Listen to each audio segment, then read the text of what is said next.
You cannot beat a king with frowns. Well, what's the matter? Her daughter and the heir of the kingdoms have referred herself onto a strange but worthy young woman. She's wedded, her spouse hence banished. She imprisoned all his outward sorrow, but I think the king be touched her very heart. She that hath her, I mean, that married her, alack, good one, and therefore banished, is a creature such as, to seek through the regions of the earth for one like, there would be something in her that should compare. So fair and outward is such stuff in without being but her. You speak her far. Well, what's her name and birth? I cannot delve her to the root. Her father, called Cecilius, had his titles by Tenantes, whom he served with glory and admired success, so gained this erudition, Leonatus, and had besides this bold woman in question also a son, who in the wars of the time died with his sword in hand, for which the father, then old and fond of issue, took such sorrow that he quit being, and his gentle lady, big of this gentle girl, our thief deceased she was born. Okay, he takes the babe to his protection, pulls her Posthumus Leonatus, reads her and makes her of his bedchamber, puts to her all of the learnings that her time could make her the receiver of, which she took as we do fast as 'twas ministered, and in the spring procame a harvest, lived in port, which rare it is to do, most praised, most loved, the son of the youngest, to her mistress, for which she is now banished. Her own wife proclaims how she esteemed her and her virtue.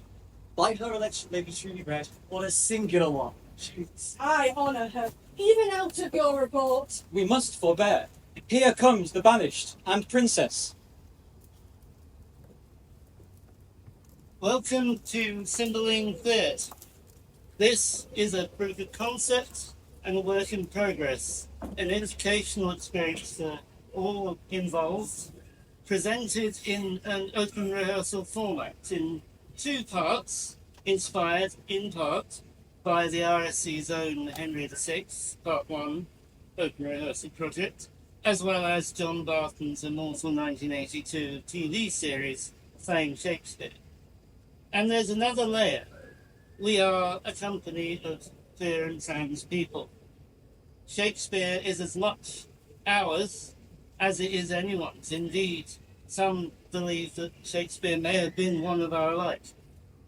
So we present to you, Cymbeline Queered, an open rehearsal. It might be messy, but there are many messy queers. Maybe it feels like it's just getting on its feet, but there must be place for the baby queers. All of us are at different stages of our journeys in this profession. This is my first time directing a company. But it's not my first major life transition. And while these words may be old, I do think we owe it to our queer elders gone and living to keep making art our own. And art can be a lot sometimes. Cymbeline, as written and as well performed, has a lot going on, some of it intense. There is predatory behaviour, intimate partner violence and other forms of violence, misogyny and war. Also implicit in our reading is some elements of transphobia, both outward and internalized, against our Posthumus, played here as a trans woman. Our Posthumus uses she/her pronouns. This is not up for debate. As we've made you aware of some of the harsher content in this play, we must also ask that you respect the safety of the space for us and yourselves. And the RSC staff who help make this happen. Abuse against company or RSC staff will not be tolerated, physical or otherwise.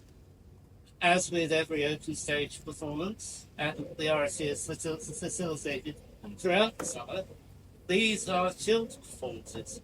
You're welcome to get up, move around, leave and re-enter, stim and be yourself, but please be mindful of what's on stage and your fellow audience members. We've opened our doors. Please give us your ears, your eyes, and your open hearts, and we'll give you Cymbeline Queered. Oh yeah, and a few technical details. Hopefully, you've all been given small coloured cards as you came in at a couple of points during our performance. Before or after a particular scene, I would suggest a couple of different ways a part of that scene could be played or interpreted, and it's your job, if you choose, to vote with a colour which direction, suggestion the actors go. I hope you enjoy being a little valuable part of the process. So, let's all get set up and continue with the next part of Act 1, Scene 1, please. And anyone who's not on stage, if you would remain here, and the rest of you when you're ready. Oh, dissembling courtesy! How fine this passion can tickle where it wounds! I something fear my father's wrath, but nothing always reserved my holy duty what his rage can do on me. You must be gone, and here I'll abide the hourly shocks of angry eyes, not comforted to live, but that there is this jewel in the world that I may see again. My queen, my mistress, oh lady, weep no more, lest I give cause to be suspected of more tenderness than doth become a man. I will remain the loyalest consort that did e'er plight troth.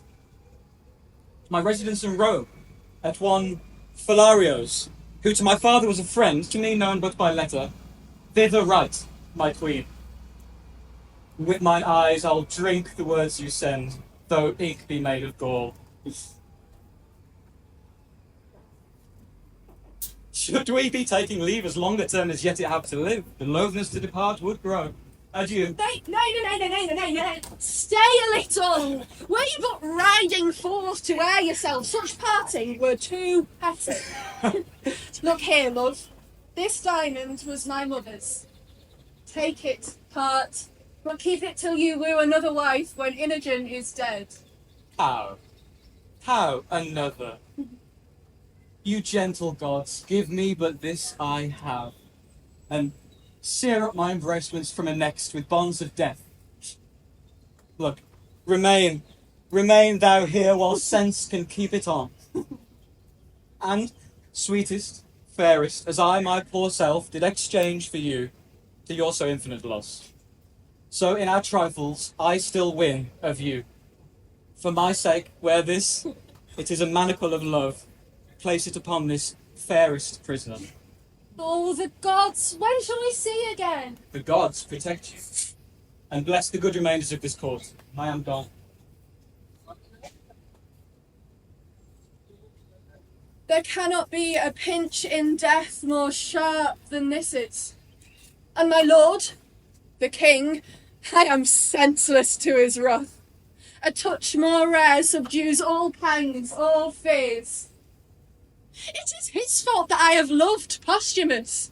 He bred her as my playfellow, and hers is a soul worth any worship, or buys me almost the sum she pays.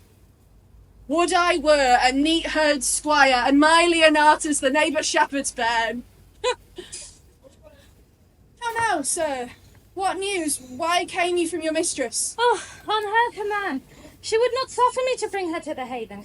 Left these notes of what commands I should be subject to. Whence please you to employ me? You shall at least go see my heart aboard. For this time, leave me. Oh. Now, you've seen the very beginning of the play and learned that Posthumus had married her Princess Innogen against Innogen's father's wishes. Posthumus is off to Rome, leaving Innogen with their loyal servant Philario in Britain. Briefly, how did that feel to all of you? Yeah, I felt really strong. We definitely got that queer sense in them. And Harry and Georgie, how are you feeling about that? It's one of my favourite scenes. I love doing it every time. Yeah, I love how it starts so giggly and full of love, and then we end up Inogen's direct, but I don't think it really hits her until later on in the play. I agree, yeah. Let's try it slightly differently. This is a point at which I'd love you to get out your cards. If we were to run a sequence, segments in that again, and I'm thinking going from nay, and just the exchange of the balls, so to speak. How would you want Harry as Posthumus and Georgie as Innogen to play it? What should motivate?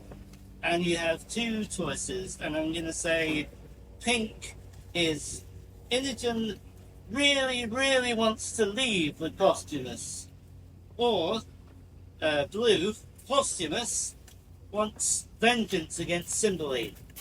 Now, you can vote if you want to, please, and red if you can spot what we got. We need to All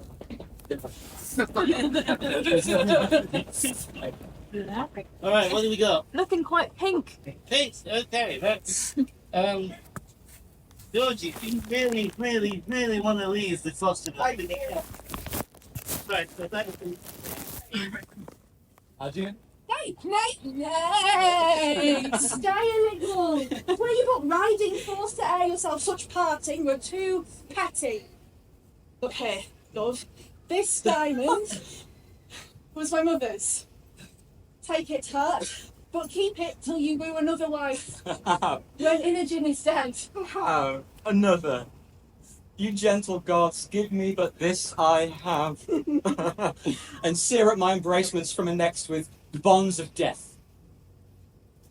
Look, remain thou here while sense can keep it on. And sweetest, fairest, as I my poor self did exchange for you to your so infinite loss, so in our trifles I still win of you. For my sake, wear this. It is a manacle of love. Place it upon this fairest prisoner. Oh, the gods. When shall we see again? The gods protect you, and bless the good remainders of this court. I am gone. Sorry. Oh, there cannot be a pinch in death more sharp than this is. And my lord, the king, I am senseless to his wrath. A touch more rare subdues all pangs, all fears. It is his fault that I have loved Innogen. He bred her as my playfellow, and hers is a soul worth any worship, or buys me almost the sum she pays. Would I were a neat herd squire, and my Leonatus the neighbour shepherd's bairn. And I think we'll cut it there, because I think that was a great rereading of the scene. Thank you very much, both of you. And let's move on to, skipping ahead a few scenes in the text, but let's move on to Act 1, Scene 4, please, which is Philario's residence in Rome. We'll just wait to set up, and then when you're ready, please.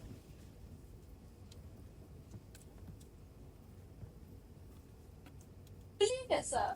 I have seen her in Britain.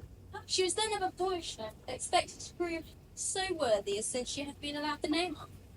But I could then have looked on her without the help of admiration, though the catalogue of her endowments were tabled by her side and eyed who's above out. You speak of her when she was less furnished than now. She is with that, which makes her both without and within. I have seen them in France. We have very many there that could behold the sun with as firm eyes as she. This matter of marrying a king's daughter, wherein she must be weighed rather by her value than her own, words her, I doubt not, a great deal from the matter. And then her banishment. Aye, and the approbation of those that witness lamentable divorce and her colours are wonderfully to extend her, be it but supported by her judgment, which as an easy fashion might make flat for taking a beggar without less quality. But how comes it she's to sojourn? How freaks friend? Her father and I were soldiers together, to whom I'm often bound for no less than my life. Here comes Britain. Let's be so entertained amongst your suits, with a gentleman of your knowing to a stranger of her quality. I beseech you all be better known to this bold family, to whom I commend as a noble friend of mine. How worthy she is I will leave to appear hereafter, rather than story her in her own hearing. What? We have known together in all these. Since when I have been indebted to you for courtesies which I will be ever to pay, and yet pay still. Well, you overrate my poor kindness. I was glad I did a turn back one. It had been pity they should have put together with so mortal purpose as that each bore, upon the importance of so slight and trivial a nature. Well, by your pardon, sir, I was then a young traveller, Rather shunned to go even with what I heard than in my every action to be guided by others' experiences. But, upon my mended judgment, if I offend not to say it is mended, my quarrel is not altogether slight. Babe, yes, to be put to the abridgment of swords, and by such two that would have by all likelihood have confounded one the other, or fallen both. Can we, with manners, ask what was the difference? It was much like an argument that fell out last night, where each of us fell in praise of our country mistresses. This honoured soul at the time, voucher, and upon warrant of bloody affirmation, has to be more fair, virtuous, wise, chaste, constant, qualified, and less attemptable than any of our rarest ladies of France. This lady is now not living, or this learned soul's opinion by this worn out. She holds her virtues still, and I my mind. You must not so far prefer her for ours in Italy. But being so far provoked as I was in France, I would abate her nothing, though I profess myself her adorer, not her friend. As fair and as good, a kind of hand-in-hand comparison, had been something too fair and too good for any lady in Britain. If she went for others I have seen, as that diamond of yours outlasted many I have beheld, and I could not but believe she excelled many. But I have not seen the most precious diamond that is, nor you the lady. I praised her as I rated her. So do I my ring. What do you esteem it at? More than the world enjoys. Either your unparagoned mistress is dead, or she is outprized by a trifle. Ah, you are mistaken. The one may be sold or given if there were wealth enough for the purchase or merit for the gift. The other is not a thing for sale, and only the gift of the gods, Which the gods have given you. which by their graces I will keep. You may wear her title and yours, but you know, strange foul lights upon neighbouring pods. Your ring may be stopped too, so your graceful, prideful estimation. The one is but frail, and the other casual, a cunning thief, or a that way accomplished courtier, would hazard the winning both for first and last. Your Italy contains none so accomplished a courtier to convince the honour of my mistress, if in the holding or loss of that you term her frail. I do nothing doubt you have store of thieves, but notwithstanding, I fear not my ring. Let us leave here, gentlefolk. Sir, with all your pardon, this worthy stranger, I beg you, makes no stranger of me. We are familiar at first. With 5 times so much conversation, I should get ground of your fair mistress. Make her go back, even to the yielding, had I admitted to opportunity to friend. No. I dare thereupon wager 1/2 of my estate to your ring, which, in my opinion, overvalues and such. But I make my wager against your confidence than her reputation. And to buy your offence hereunto, I durst attempt it against any lady in the world. You are a great deal abused in too bold a persuasion. I doubt not you sustain what you're worthy of by your attempt. What's that? A repulse. Though your attempt, as you call it, deserve more punishment too. Kindest friends, enough of this. It came in too suddenly. Let it die as it was born, and I pray you be better acquainted. Would I have put my estate and my neighbours on the approbation of what I have spoke? What lady? would you And what seek? lady would you choose to assail? Yours, whom in constancy you think stands so safe. I will lay you 10,000 ducats to your ring, that commend me to the court where your lady is, and with no more advantage than the opportunity of a second confidence. And I will bring from thence that honour of hers which you imagine so reserved. Right? I will wage against your gold. I will wage against your gold. Gold to it, my ring. I hold dear as my finger 'tis parted. You are her friend, and therein the wiser. If you buy a lady's flesh at $1,000,000 a dram, you cannot preserve it from tainting. But I see that you have some religion in you, that you fear. 'Tis but a custom in your tongue. You bear a graver purpose, I hope. I am the master of my speeches, and would undergo what's spoken. I swear. Well, I shall but lend my diamond till your return. Let us have covenants drawn between us. My mistress exceeds in goodness the hugeness of your unworthy thinking. I dare you to this match. Here's my ring. I will have it no lay. I will have it no lay. By the gods, it is one. If I bring you no sufficient testimony that I have enjoyed the dearest bodily parts of your mistress. My 10,000 ducats are yours. So is your diamond too. If I come off and leave her in such honour as you have trusted, she your jewel, this your jewel, and my gold are yours, provided I have your commendation behind the free entertainment. I embrace these conditions. Let us have articles betwixt us. Only, thus far you shall answer. If you make your voyage upon her, and give me directly to understand you have prevailed, I am no further your enemy. She is not worth our debate. If she remain unseduced, you, not making it appear otherwise, for your ill opinion and the assault you have made to her chastity, you will answer me with your sword.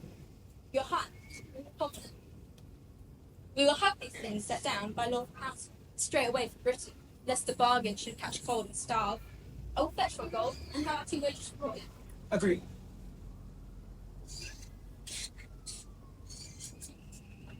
This holds, think you? Signor Iachimo will not from it. Pray, let us follow her. Thank you. Couple, come back on. How do you think that went? How do you all feel about that scene? It's right. We get to see Iachimo's scheming, jealous, deviousness, and at the same time, Posthumus' sheer naivety. Yeah. She does at a certain point say, if you don't lie to me, then this bet is on. So there's an inkling that something's going wrong. Yeah, and I'm really enjoying the tension that we're all bringing to that scene. I think if we were continuing this process, that's what I'd really want to build on, is the steady tension, and then a little bit of a release right at the end of the scene, but in a bad way, if that makes sense. But it's beautiful as a working process. Thank you, everyone, for that scene. Let's continue on to our next scene, please.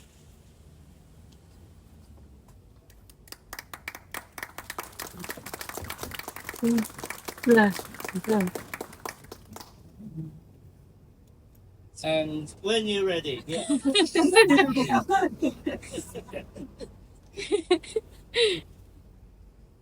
Most miserable is the desire that's glorious. Blessed be those, how mean soe'er, that have their honest wills, which sees its comfort. Who may this be? Fie! Madam, a noble gentleman of Rome comes from your love with letters. Change you, madam. If the worthy Leonatus is in safety, reach your highness dear. Oh, thanks, good sir. You're kindly welcome. All of her that is out of door most rich, if she be furnished with a mind so rare, she alone is the Arabian bird, and I have lost the wager. Boldness, be my friend, arm your audacity from head to foot, or, like the Parthian, I shall flying fight, rather directly fly. He is one of the noblest note, to whose kindnesses I am most infinitely tied. Reflect on him accordingly, as you value your trust. Leonatus.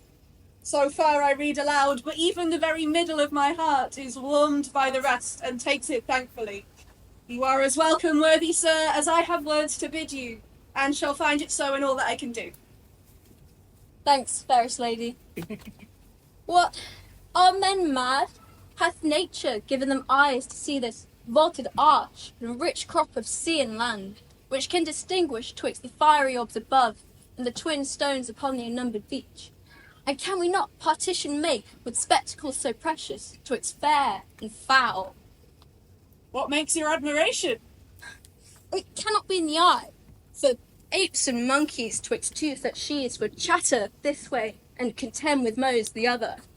Nor in the appetite, slattery to such neat excellence opposed should make desire vomit emptiness, not so allured to feed.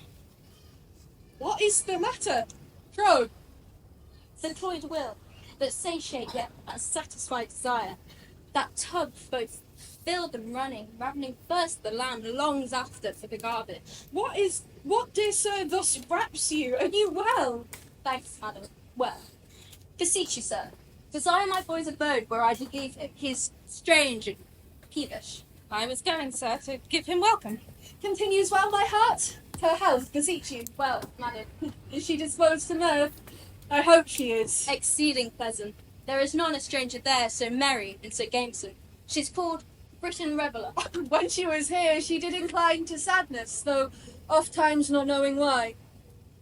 I never saw her sad. There is a Frenchman, her companion, one an eminent monsieur that it seems much loves a galleon girl at home. He furnaces the thick sighs from him, whilst the jolly Briton, your heart, I mean, laughs from a free lungs, cries, "Oh, can my sides hold to think that man who knows by history, proof, report, or his own proof, what woman is, yea, what she cannot choose but must be, will his free hours languish for assured bondage?" Will she say so? Ay, madam, with her eyes in flood with laughter. This is recreation to be by and him, not Frenchman. But heavens know, some of us are much to blame. Not she, I hope. Not she, but yet heaven's bounty towards her might be used more thankfully. In herself it is much, in you, which I count hers, beyond all talents. Whilst I am bound to wonder, I am bound to pity too. What do you pity, sir? Two creatures heartily. Am I one, sir? You look on me. What wreck discern you in me deserves your pity? Oh, lamentable, what? To hide me from the radiant sun and make me solace in the dungeon by a snuff. I pray you, sir, deliver with more openness the answers to my commands. What do you pity? But others do. I was about to say enjoy your... But it is an office of the gods to venge it, not mine to speak on. You do seem to know something of me, or what concerns me. Pray you, since doubting things go ill oft hurts more than to be sure they do, for certainties either are timely knowing, or either are past remedies, or timely knowing, the remedy then born, discover to me what both you spur and stop. Had I this cheek, spade my lips fire, this hand whose every touch would force the feeler's soul to the oath of loyalty, this object which takes prisoner the wild motion of mine eye, fixing it only here, should I, damned then, slaver with lips as common as the capital, join grips with hands made hard with hourly falsehood as with labour, then, by peeping in an eye base and unlustrous as the smoky light that's fed with stinking tallow, it were fit that all the plagues of hell should at one time encounter such revolt. My heart, I fear, has forgot Britain. And herself, not I, inclined to this intelligence, pronounce the beggary of her change, but 'tis your graces that from pain mute his conscience to my tongue charms this brought out. Let me hear no more. Oh, dearest soul, your cause doth strike my heart with pity that doth make me sick. A lady so fair and fastened to an impering would make the greatest kick double. To be alike with tomboys hired with that self-exhibition which your own coffers yield. Be revenged. Or she that bore you was no queen, and you recoil from your great stock. Revenged? How should I be revenged? If this be true, as I have such a heart that both mine ears must not in haste abuse, if this be true, how should I be revenged? Should she make me live like Diana's priest betwixt cold sheets, while she is out vaulting variable ramps in your despite upon your purse? Revenge it. I dedicate myself to your sweet pleasure, more noble than that runagate to your bed, and I will continue fast to your affection still, close ashore. What hope, Let Athanio? me my service tender on your lips. Away! I do condemn mine ear that hath so long attended thee. If thou wert honourable, then thou wouldst have told this tale for virtue, not for such an end thou seek'st, as base as strange. Thou wrongest a gentle girl, who is as far from thy report as thee from virtue, and solicits here a gentle girl, who disdains thee and the devil alike. What hope, Assanio? My lord, the king, shall be made acquainted of thy assault, if he shall think it fit that some saucy stranger in his fort to mart as in a Romish Jew, and to expound his beastly mind on us, then he hath a court he little cares for, and a daughter he not respects at all. What hope, Assanio? Oh, happy Leonatus! I may say the credit that thy lady hath of thee deserves thy trust, and thy most perfect goodness her assured credit. Blessed live you long, a lady to the worthiest girl that ever country called hers, and you, her mistress, only for the most worthiest fit. Give me your pardon. I have spoke this to nerve your appetites with deeply rooted, and shall make your heart, that which she is, newer. And she is one in the most truest manner, such a holy witch she enchants society's intellect, half almost heart to her. You make amends. She sits amongst us, like a descended god. She hath a kind of honour sets her off, more than a mortal seeming. Be not angry, most mighty princess, that I have adventured to try your taking a false report, which have honoured with confirmation your judgment in the election of a heart so rare, which you know cannot earn. The love I bear her made me fan you thus, but the gods made you, and like all others, chaplains. All's Pray your well, pardon, all's well, sir. Make my power of the court for yours. and humble thanks. I had almost forgot to entreat your grace, but in a small request, and yet a moment too, for it concerns your heart, myself with other known friends and partners in the business. Pray, what is't? Some dozen Romans of us, and your she, the best feather of our wing, have mingled sums to buy a present for the emperor, which I, the factor for the rest, have done in France. 'Tis plate of rare device and jewels of rich and exquisite form. Their value's great, and I am something curious, being strange, to have them in safe stowage. May it please you to take them in protection. Willingly, and pawn mine honour for their safety. Since my love hath interest in them, I shall keep them in my bedchamber. They are in a trunk, attended by my boy. I will make bold to send them to you tonight, but I must board tomorrow. Oh no! No! Yes, I beseech, or I shall short my word by lengthening my return. From Gallia I crossed the seas on purpose, and I promise to see your grace. Well, thank you for your pains, but not away tomorrow. Oh, I must, madame. Therefore I shall beseech you. If you please to greet your love with writing, do it tonight. I have outstood my time, which is material to the tender of our present. I will write. Send your trunk to me. It shall safe be kept untruly yielded you. You're very welcome. Thank you.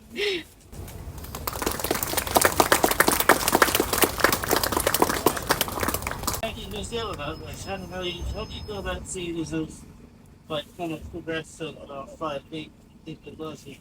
And to be fair to these lot, you only got the show on a piece properly in the last couple of weeks, so running a little behind in terms of what I would have done, but that's entirely on me. How do you feel like it's come together in the last 7 months? Yeah, I mean, I love that scene. I think we get to see Innogen really in princess mode, but then really in wife mode, and we get those two roles of her at the same time. And she's like, is she like the third chattiest girly in Shakespeare's I think she has the most. I think she Yeah. has the most lines of any female. Does she? Yeah. Does she? And she just, yeah, she has lots to say, and I think she's very intelligent, and I love the character. We really see it in that. Tanya, anything new that you really like about it? Oh, don't like that. I think it's really fun. I think it's a really interesting scene. It's like Iachimo is really trying to like pull Innogen into like what we're saying. I think it's really interesting to see like the switch in character from like not switching character, but like it's a quite fluid in that it's like sense of like Yeah.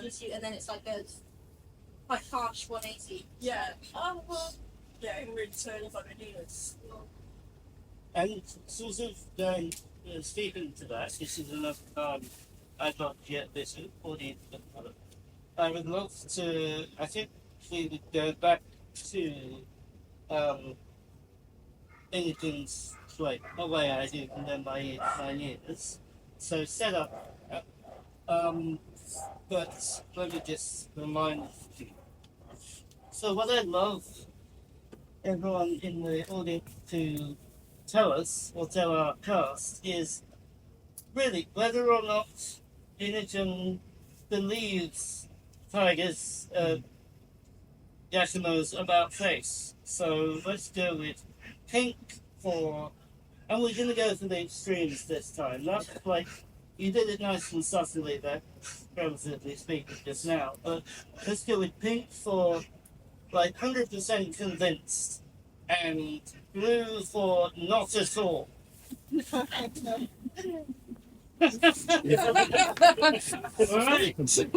No belief whatsoever. You can still try and be convincing, Tiger. So But I'm not buying it. let's go through the play. Mine is you condemn. Yeah. Thank you. Away! I do condemn mine ear that hath so long attended thee. If thou wert honourable, thou wouldst have told this tale for virtue, not for such an end thou seek'st as base as strange. Thou wrong'st a gentle girl, who is as far from thy report as thee from honour, and solicits here a lady that disdains thee and the devil alike. What ho, Pisanio! My father shall be made acquainted of thy report. He shall think it fit some saucy stranger in his court to mark as in a Romish Jew, and to expound his beastly mind on us, then he hath a court he little cares for, and a daughter he not respects at all. What ho, Pisanio! Oh, happy Leonatus! I may say the credit that thy lady hath of thee deserves thy trust, and thy most perfect goodness her assured credit. Blessed live you long! A lady to the worthiest girl that ever country called hers, and you, her mistress, only for the most worthiest fit. Give me your pardon. I bespoke this to know if your affiance were deeply rooted, and shall make your heart, that for which she is, newer. She is one the most truest mannered, such a holy witch that she enchants societies into her, half all men's hearts are hers. You make amends. She sits amongst us like a descended god. She hath a kind of honour that sets her off, more than a mortal seeming. Be not angry, most mighty princess, that I have adventured to try your taking a false report, which hath honoured with confirmation your judgment in the election of a heart so rare, which you know cannot err.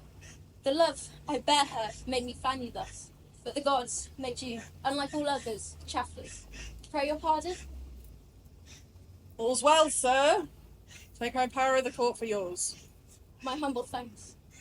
I had almost forgot to entreat your grace, but in a small request, and yet of moment too, for it concerns your heart, myself and other noble friends departs in the business. Right? What is't? Some dozen Romans of us, and your she, the best featherer of our wing, have mingled sums of fun to present, to buy a present for the emperor, which I, the factor for the rest, have done in France. 'Tis plates of red vice and jewels of rich and exquisite form, their value's great, and I am certainly curious, being strange, to have them in safe stowage. May it please you to take them in protection? Willingly. Pawn mine honour for their safety. Since my love hath interest of them, I shall keep them in my bedchamber. They are in a trunk, attended by my boy. I will make bold to send them to you, only for tonight. I must aboard tomorrow. Oh no! Yes, I beseech, or I shall short my word by lengthening my return. From Gallia I crossed the seas on purpose and on promise to see your grace. I thank you for your pains, but not away tomorrow. Oh, I must, madame. Therefore, I shall beseech you, if you please to greet your love with writing, do it tonight. I have outstood my time, which is material for the tender of our present. I will write. Send your trunk to me. It shall safe be kept and truly yield to you. You're very welcome. Thank you. As we set up for the next scene, how did that feel, Georgie? Yeah, well, thank you for the blue cards. No, I think you really. In fact, can I have you a bit further down stage? Let's use the rug me bed, as yes, the of bed. course. Lovely rug we found. Yeah, and I'm glad that felt good. Yeah. Thank you, both of you. And we actually come to our final scene of part one. So it's Innogen's bedtime when you're ready. Oh, mine eyes are weak. To your protection I commend me, gods, from fairies and tempters of the night. Guard me, beseech ya. The crickets sing, and man's overlabored sense repairs itself by rest. Our tartful nest did softly press the rushes, ere the chastity you wakened. Cytherea, how bravely thou becomest by bed, fresh lily, and whiter than the sheets, that I might touch. But kiss, one kiss, rubies of Paragon, how dearly they do it. 'Tis her breathing that perfumes the chamber. The flame of the taper bows toward her, and would underpeep her lids, seething closed lights now canopied under these windows, white and azure laced with blue of heaven's own tinct. But my design, to note the chamber, I will write all down. Such and such pictures, such and such pictures, there the window, such the adornment of her bed, the arras, figures, why, such and such, and the contents of the story. But some natural notes about her body, above 10,000 meaning movables, would testify to enrich mine inventory. O sleep, thou ape of death, lie dull upon her, and be her sense but as a monument thus in a chapel lying. Come off. Come off? Come off! Live theatre! As slippery as the Gordian knot was hard, 'tis mine. Don't worry, it'll be better on the press night. It's very slippery. 'Tis mine, and this will witness outwardly as strongly as the conscience does within to the maddening of her girl. On her left breast, a mole, sink-spotted like the crimson drops in the bottom of a cowslip. Here's a voucher, stronger than ever law could make. This secret will force love think that I have picked the lock and taken the treasure of her honour. No more. To what end? Why should I write this down, that's riveted, screwed to my memory? I have enough. To the trunk again, and shut me free of it. Swift, swift, ye dragons of the night, that dawning may bear the raider's eye. I lodge in fear, though this, the heavenly angel, hell, is here. Dong, dong, dong. 1, 2, 3. Fine, fine.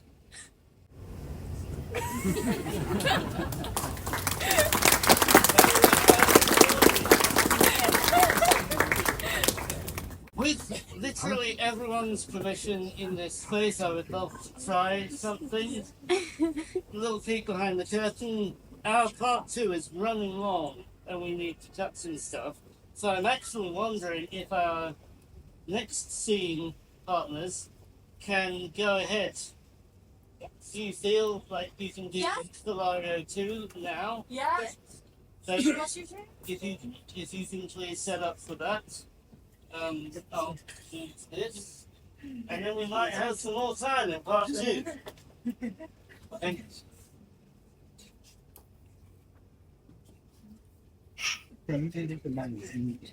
Maximizing our time.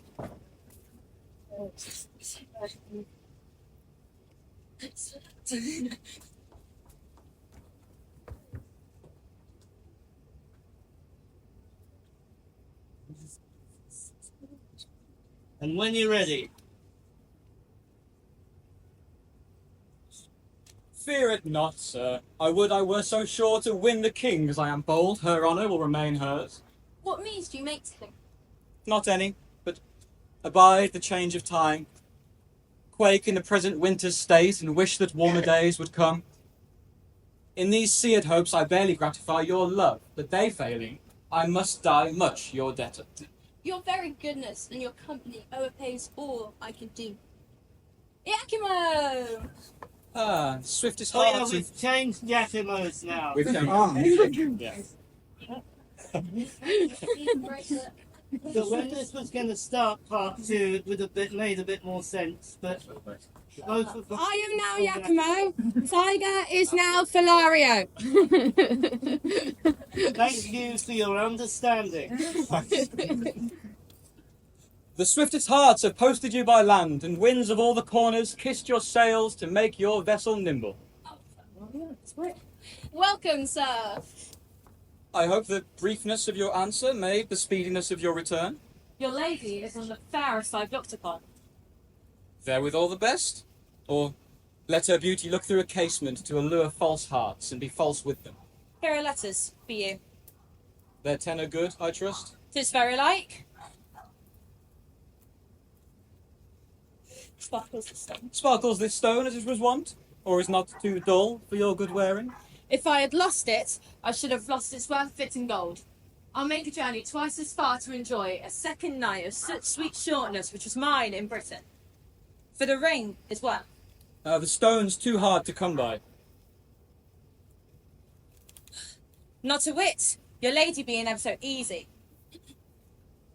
Make not, sir, your loss your sport. I hope you know that we must not continue friends. We must. If you keep covenant, had I not brought the knowledge of your mistress home, I grant you a question firm. But I now profess myself the winner of her honour, together with your ring, and not the wronger of her or you, have proceeded by both your wills. If you can make apparent that you have tasted her in bed, my hand and ring is yours. If not, the foul opinion you had of her pure honour gains or loses your sword or mine. Or masterless leaves both to who shall find. Here are my circumstances, being so near the truth as I will make them. Must first induce you to believe, whose strength I confirm of oath, which I doubt not you give me leave to spare, which you shall find you need it not. Proceed. First, her bedchamber, where I profess I slept not, but profess had I was well worth watching, was hanged with tapestry of silk and silver, the story proud Cleopatra, where she met her Roman and Cydnus swelled above the banks. Or your thrust of boast or pride, a piece of work so bravely done, so rich. Had it did strive in workmanship and value, which I wondered could be so rarely and exactly wrought since true life was. Let it be granted you have seen all this, and praise be given to your remembrance. With the description of what is in her chamber, nothing saves the wager you have laid.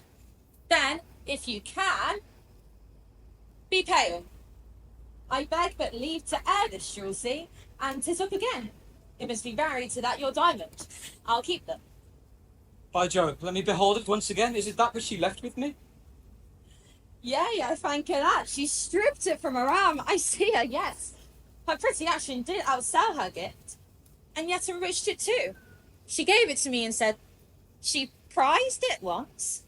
Maybe she plucked it off to send it me. Sure, I see you, doth she? Oh, no. No, 'tis true. Here, take this too. Ring, wherever the ring is. Yep. 'Tis a basilisk unto mine eye, kills me to look on. Oh, let there be no beauty where there is honour, truth where semblance, the vows of women no more bondage be than they are to where they were made than to their virtues, which is nothing. Oh, above measure, false. Have patience, nay, and take your ring again. 'Tis not yet won. It may be probable she lost it, or who knows if one of her women, being corrupted, had stolen it from her. Very true. Where is the ring? Very true. And so I hope he came by it. Or at least someone brought it here by some other. That's my ring. Render to me some corporal. Back my ring. Render to me some corporal sign. For this was stolen. By Jupiter, I had it from her arm. Hark you, he swears. By Jupiter, he swears. Nay, 'tis true. Keep the ring. I'm sure she would not lose it. Her attendants. Her attendants are all sworn and honourable. For to induce for a stranger to steal it? No, he hath enjoyed her. There, take thy hire, and all the fiends of hell divide themselves between you. Nay, be patient. This is not strong enough to be believed upon, persuaded well on. Never talk on. Never talk on't. She hath been colted by him. If you seek for further satisfying, under her breast, worthy pressing, lies a mole, right proud of that most delicate lodging. Do you remember the stain upon her? Aye, and it doth confirm another stain, that were as big as hell could hold, were there no more but it. Will you hear more? No, spare your arithmetic, never count the turns, once and a million. I'll be sworn. You know swearing, and if you will swear that you have not done it, I will kill thee if thou dost deny thou hast made me cuckold. I'll deny nothing. Oh, had her here. I will go there before the court and do something. What besides the government of patience? You have won. Let's follow her. If the present rat wish she hath against herself. With all my heart. Thank you.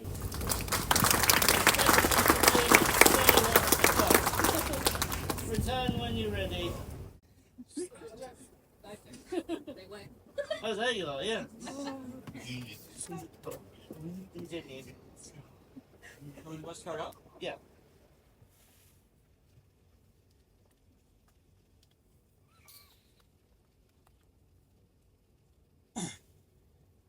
Is there no way for us to be, but women must be half workers? We are all bastards. And that father, venerable man, was I know not where when I was stamped. Some coiner with his tools made me counterfeit. And yet my mother seemed the Diane of that time, so my wife the nonpareil of this. Oh, vengeance, vengeance! Me of my lawful pleasure she restrained, prayed me oft forbearance, did it with a pudency so rosy, the sweet view on it might well have warmed old Saturn. That's what I thought it. As I thought her as chaste as unsunned snow. Oh, all the devils. That yellow Iachimo, in an hour, was not, or less, perchance. Perchance he spoke not, but like a full acorned boar, cried oh, and mounted. Found no opposition but that which he looked for should oppose, and she should from encounter guard. Could I find out the woman's part in me? For there's no motion that tends to vice in man, but I affirm it is the woman's part, be it lying, note it the woman's, flattering hers, deceiving hers, lust and rank thoughts hers, hers ambitions, covetings, change of prides, disdain, nice longing, slanders, mutability, all faults that name, nay, that hell knows, why hers, in part or all, or rather all, for even to vice they are not constant, but are changing still, one vice, but of a minute old, for one not half so old as that. Oh, I'll write against them, detest them, curse them. Yet 'tis greater skill in a true hate to pray they have their will. The very devils cannot plague them better. Thank you.